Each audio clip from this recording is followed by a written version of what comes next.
Lot of demand for Hydraa develop చేయడానికి, lakes develop చేయడానికి ఉందన్నమాట. అండ్ దీంట్లో ఇంకొకటి, చిన్న చిన్న లేక్స్, చాలా వందలాది లేక్స్ మన దగ్గర ఉన్నాయి. దాదాపు వీ హ్యావ్ 1300 పైన లేక్స్ ఉన్నాయి. ఈ చిన్న చిన్న లేక్స్ 5 ఎకరాలు 10 ఎకరాలు కూడా సిఎస్ఆర్ ఇనిషియేటివ్ తోటి కూడా చేయించడానికి కూడా హైడ్రా దానికి కూడా ప్రయత్నం చేస్తుంది. అంటే చిన్న చిన్న 5 ఎకరాలు దాన్ని అట్లీస్ట్ మనసి ఇమాజిన్ సిటీ ఒక 100-200 చెరువులు తయారు చేసి, పార్కులు మంచి అక్కడ ఆడుకోవడానికి ఆహ్లాదకరమైన ఉంటే, మీరు ఇప్పుడు మీ అందరికీ తెలుసు, మనం అందరం కూడా ఇప్పుడు హీట్ వేవ్ కండిషన్స్ చూస్తున్నాం. ఎందుకు హీట్ వేవ్ ఇది? మీరు అందరూ తెలుసు, క్లైమేట్ మారుతున్నాయి. నైట్ టైం ఇప్పుడు మోర్ డిస్టర్బింగ్ థింగ్ ఈస్, మీరందరూ చాలా జాగ్రత్తగా గమనిస్తే క్లైమేట్ మారుతున్నది ఏంటంటే, రాత్రిపూట టెంపరేచర్స్ పెరుగుతున్నాయి అన్నమాట. రాత్రిపూట టెంపరేచర్స్ పెరగటం అనేది అది మానవాళికి మంచి పరిణామం కాదు. ఎందుకంటే దిస్ డిస్టర్బ్స్ అవర్ మొత్తం బాడీ, ఏది మన మెటబాలిజంని అంతా డిస్టర్బ్. ఎందుకంటే నైట్ అనేది మనకు రెస్ట్ రావడానికి అనమాట. బాడీ మనకు తెలుసు కదా, పగలంతా మనం కష్టపడ్డ తర్వాత నైట్ ఒక బండి ఎట్లయితుందో దాన్ని గ్యారేజ్లో పెట్టినప్పుడు దానికి రిపేర్ అవుతుంది, సెల్ఫ్ రిపేర్ అయితే లేదా సెల్ఫ్ దానికి రెస్ట్ వస్తుంది అనమాట.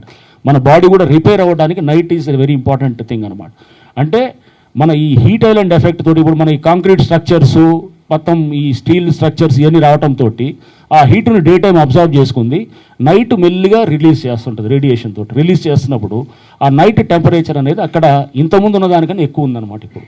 సో దానివల్ల మన హ్యూమన్ లైఫ్ మీద చాలా తీవ్రమైన పరిణామాలు on the heart, like pumping అనేది, మనకి బ్లడ్ పంపింగ్, హార్ట్ రేట్ ఇదంతా అనేది, కిడ్నీ డీహైడ్రేషన్ ఎక్కువైనప్పుడు, సో ఇట్లా అన్ని బాడీ పార్ట్స్ మీద మనకి ఇంపాక్ట్ ఉండి ఓవరాల్గా కూడా it leads to lot of మన హెల్త్ ఇష్యూస్ అనమాట.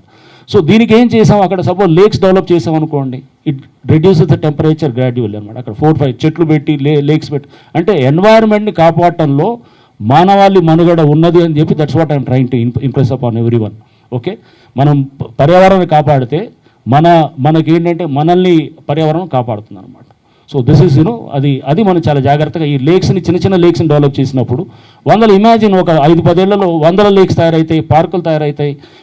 మేము తయారు చేసిన లేక్స్ బుమ్రుక్ ద్వారా చూశారు, కుకట్పల్లి ఎట్లున్నాయి, అది ఒక జాతర లెక్క ఉంటుంది అనమాట. అది ఇప్పుడు 100 మంది వస్తున్నారు అక్కడ ఒక చిన్న, ఇప్పుడు బతుకమ్మ కుంట చూస్తే కనుక అక్కడికి వస్తున్నారు అంతా వచ్చి, ఎట్లా ఉన్నది అక్కడ ఒక చిన్న అక్కడ మొత్తం మారిపోయింది అక్కడ పద్ధతి. ఇంతకుముందు ఊరికనే ఏది ఫోన్లలో ఉండే, ఇప్పుడు అంతా ఆడవాళ్ళు వస్తున్నారు, పిల్లలు వచ్చి ఆడుకుంటారు, లేదా మగవాళ్ళు వస్తారు, సీనియర్ సిటిజన్స్ వచ్చి వాకింగ్ చేస్తారు. అంటే అక్కడ వాళ్ళ వే ఆఫ్ బిహేవియరే మార్చేస్తున్నది అనమాట. అక్కడ ఒక ప్రాంతంలో చెరువుగానే వస్తాయి కానీ వాళ్ళ ఆలోచన విధానమే మారుతుంది.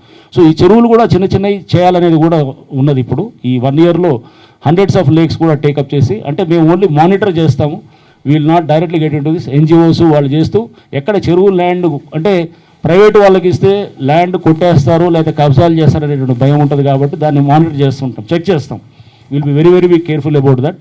కొన్ని గైడ్లైన్స్ బట్టి వాళ్ళు ఆ నిర్దేశించిన గైడ్లైన్స్ బట్టి అది జాగ్రత్తగా సూపర్విజన్ చేస్తూ డెవలప్ చేయాలి. విత్ కొన్ని స్టాండర్డ్ మంచి చాలామంది చేస్తున్నారు ఎన్జిఓస్, బ్యూటిఫుల్ లేక్స్ చేసి నేను చూస్తున్నాను నేను.